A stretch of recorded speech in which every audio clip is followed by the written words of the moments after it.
এঁচোড় তো সব দিনই পাওয়া যায়, কিন্তু এঁচোড়ের সিজনে এঁচোড় খাওয়ার মজাটাই আলাদা। তাই আজকে আমি আপনাদের সঙ্গে একদম সহজ পদ্ধতিতে এঁচোড়ের একটা নতুন রেসিপি শেয়ার করছি। নমস্কার বন্ধুরা, মুখরুচি রান্না চ্যানেলে আপনাদের সবাইকে স্বাগত জানাই। আমি এঁচোড়ের রেসিপিটা করার জন্য এঁচোড় আর আলুগুলোকে এইভাবে কেটে ধুয়ে নিয়েছি। এবারে একটা কড়ার মধ্যে বেশ কিছুটা পরিমাণে জল দিয়ে দিচ্ছি। জলটা যখন একটু গরম হয়ে যাবে, তখন ওই এঁচোড়গুলোকে জল থেকে তুলে ওই গরম জলের মধ্যেই দিয়ে দিচ্ছি। এঁচোড়গুলোকে আপনারা প্রেসার কুকারেও সেদ্ধ করে নিতে পারেন, আমি এখানে কড়াতে সেদ্ধ করছি। দেখুন, এঁচোড়গুলো দিয়ে দিয়েছি। এবারে সব আলুগুলো দিয়ে দেব। এবারে হাফ চামচ মতন নুন দিয়ে দিচ্ছি আর হাফ চামচ হলুদ দিয়ে দেব। সব কিছু দিয়ে ভালো করে এঁচোড়ের সঙ্গে মিশিয়ে নেব। আমি এঁচোড়টা খুব বেশি সেদ্ধ করব না, 80% মতন সেদ্ধ করে নেব, আর বাকিটা ভাজার সময় সেদ্ধ হয়ে যাবে। দেখুন, মেশানো হয়ে গেলে 10 মিনিটের জন্য ঢাকা দিয়ে সেদ্ধ করে নিচ্ছি। এবারে ঢাকাটা খুলে নিচ্ছি। এঁচোড়টা সেদ্ধ হয়ে গিয়েছে। এবারে ছান্তার সাহায্যে জল ঝরিয়ে একটা পাত্রের মধ্যে তুলে নিচ্ছি এঁচোড়গুলোকে। সব এঁচোড়গুলোকে তোলা হয়ে গেলে আমি এখানে একটা স্পেশাল মশলা তৈরি করে নেব। তার জন্য গোটা জিরে 1 চা চামচ, গোটা ধনে 1 চা চামচ, লবঙ্গ, দারুচিনি, এলাচ আর 2টো শুকনো লঙ্কা নিয়ে নিয়েছি। এবারে একটা প্যানের মধ্যে দিয়ে ভালো করে সব মশলাগুলোকে ভেজে নেব। আমি প্যানিটাকে আগে থেকে একটু গরম করে রেখেছিলাম। এবারে গ্যাসটাকে লো ফ্লেমে রেখে মশলাগুলোকে নেড়েচেড়ে ভালো করে ভেজে নেব। যতক্ষণ না মশলার মধ্যে থেকে একটা ভাজা গন্ধ আসছে, ততক্ষণ ভেজে নেব।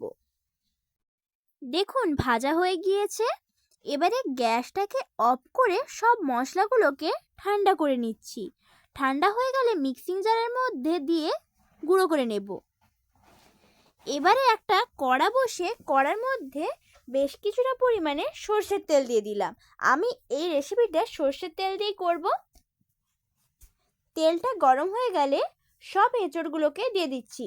আমি এঁচোড় আর আলুটাকে আলাদা করে নিয়েছি। প্রথমে এঁচোড়টাকে ভালো করে ভেজে নেব। আমি যেহেতু এঁচোড়টা সেদ্ধ হওয়ার সময় নুন হলুদটা দিয়েছি, তাই এখন দিচ্ছি না।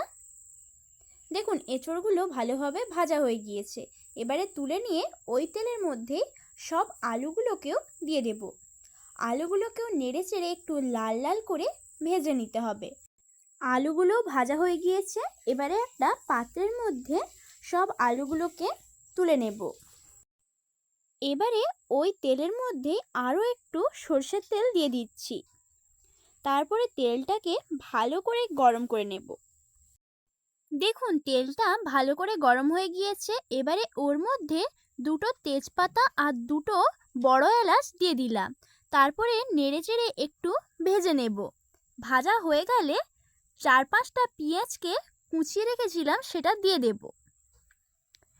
এইভাবে ঝিরিঝিরি করে কুচিয়ে নিয়েছি। আমি এখানে পেঁয়াজটা একটু বেশি করে দিয়েছি।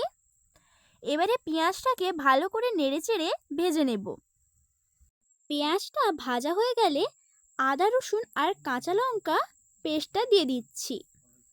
আদা রসুন কাঁচা লঙ্কার পেস্টটাকে দিয়েও ভালো করে ভেজে নেব, যতক্ষণ না আদা রসুনের কাঁচা গন্ধটা চলে যাচ্ছে। দেখুন, আদা রসুনের কাঁচা গন্ধটা চলে গিয়েছে। এবারে এর মধ্যে স্বাদ অনুযায়ী নুন আর রঙের জন্য একটু কাশ্মীরি লঙ্কার গুঁড়ো দিয়ে দিলাম। এটা একেবারেই অপশনাল, আপনারা চাইলে দিতেও পারেন, না দিতেও পারেন। আর হাফ চামচ মতন হলুদ গুঁড়ো দিয়ে দিচ্ছি। এবারে সব মশলাকে ভালো করে নেড়ে চেড়ে ভেজে নেওয়ার পর আমি এখানে 2টো টমেটোকে বেটে রেখেছিলাম, টমেটো পেস্টটাও দিয়ে দিচ্ছি। এবারে মশলার সঙ্গে সব কিছু ভালো করে নাড়িয়ে মিশিয়ে নেওয়ার পর যখন মশলার মধ্যে থেকে তেল ছেড়ে দেবে, তখন বাটিটা ধুয়ে একটু জল দিয়ে দিলাম।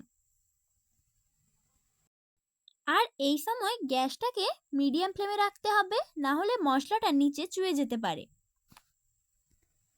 দেখুন, মশলার মধ্যে থেকে তেল ছেড়ে দিয়েছে। এবারে এর মধ্যে সব এঁচোড় আর আলুগুলোকে দিয়ে দেব। এঁচোড় আর আলুটা দেওয়ার পর যেই মশলাটা তৈরি করে রেখেছিলাম সেই মশলাটা এখানে 2 চামচ মতন দিয়ে দিচ্ছি। তারপরে ভালো করে সব মশলার সঙ্গে মিশিয়ে নেব। এইভাবে একবার এঁচোড়ের রেসিপিটা তৈরি করে দেখবেন, খেতে অসাধারণ লাগে। দেখুন এঁচোড়টা ভালো করে মশলার সঙ্গে মিশিয়ে নিয়েছি। এবারে এর মধ্যে জল দিয়ে দিচ্ছি।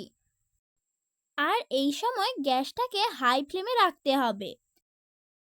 দেখুন ঝোলটা ফুটে উঠলে এর মধ্যে 2টো কাঁচা লঙ্কাকে দিয়ে দিচ্ছি। সবশেষে 1 চামচ ঘি দিয়ে দিচ্ছি। ঘিটা দিলে এই তরকারির টেস্ট একদম আলাদা হয়ে যায়। দেখুন কত সহজে এঁচোড়ের রেসিপিটা তৈরি হয়ে গেল। এই রেসিপিটা ভালো লেগে থাকলে লাইক এবং কমেন্ট করার অনুরোধ রইল। আর এই চ্যানেলে নতুন বন্ধু হয়ে থাকলে চ্যানেলটিকে সাবস্ক্রাইব করে নেবেন। ধন্যবাদ পুরো রেসিপিটা শেষ পর্যন্ত দেখার জন্য।